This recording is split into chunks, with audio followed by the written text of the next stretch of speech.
जाकर के विद्या को ग्रहण किया। विद्या ग्रहण करके प्रभु जब आते हैं, चारों भाई श्री राम लक्ष्मण भरत शत्रुघ्न बड़े हो जाते हैं। बड़े होने के बाद विश्वामित्र जी को पता चलता है कि भगवान का अवतार श्री धाम अयोध्या में हो चुका है और इस धरती में अत्याचार पापाचार बढ़ रहा है। देखिए, अधर्म सतयुग में भी था, त्रेता में भी था, द्वापर में भी था, कलयुग में तो सरेआम में हो रहा भैया। जब जाहिर बात है, प्रत्यक्षम किम प्रमाणम, प्रत्यक्ष है। त्रेता में भी पाप था। भगवान इसीलिए अवतार ही धरती पर लिए थे, पापियों को संहार के लिए। सुबाहु और मारीच नाम के दो राक्षस थे जो आकाश से उड़ा करते थे। जब कोई यज्ञ होता था, कोई कन्या को देखते थे, कोई गाय को देखते थे, तो उसको मार काट दिया करते थे और हड्डियों को डाल करके यज्ञ को विध्वंस कर दिया करते थे। आज तो हम और आप कम से कम बैठ के भगवान का भजन कर रहे हैं, ये सौभाग्य है।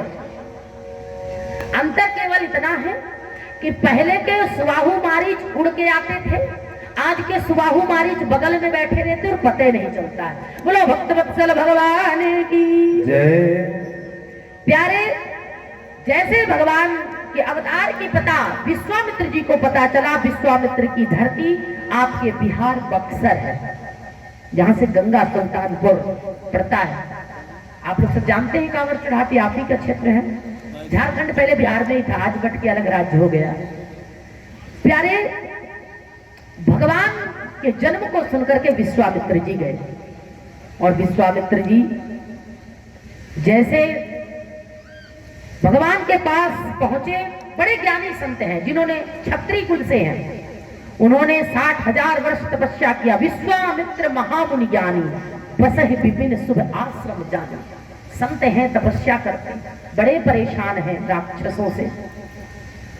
और जैसे श्री धाम जहां तहां यज्ञ जोग मुनि करही, अति मारीच सुबाहु डरहि। सुबाहु मारीच प्रताड़ित करते थे। असुर समूह शतावहु मोहि, मैं जाचन आयुः निपतोहि। अयोध्या पहुंचे, श्री दशरथ जी महाराज जी ने उच्च आसन दिया, चरण पखारा, संतों को प्रणाम किया, 56 भोग लगवाया, रानियों ने चंबल डुलाया। दशरथ जी महाराज अपना सिंहासन, राज का जो राजा का सिंहासन होता है, उसमें संत को बैठाया। संत का आशीर्वाद लेना बहुत जरूरी है। प्यारे, आपके घर में कोई संत आए ना, उसको आप अपने घर ले जाएं। आज हमको एक भाभी जी आई, बोली हमारे घर चलिए, और आप तो चलिए ही चलिए, ठाकुर जी को भी ले चलिए। फिर हम गए, हम समझ गए इन्होंने कहीं सत्संग से सुना है कि इनको ले जाना चाहिए।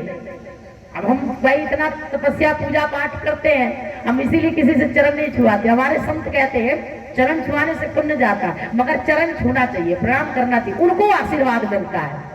उन्होंने कहा चलिए, मैं गई, चलिए ठाकुर जी सबके ऊपर कृपा करें।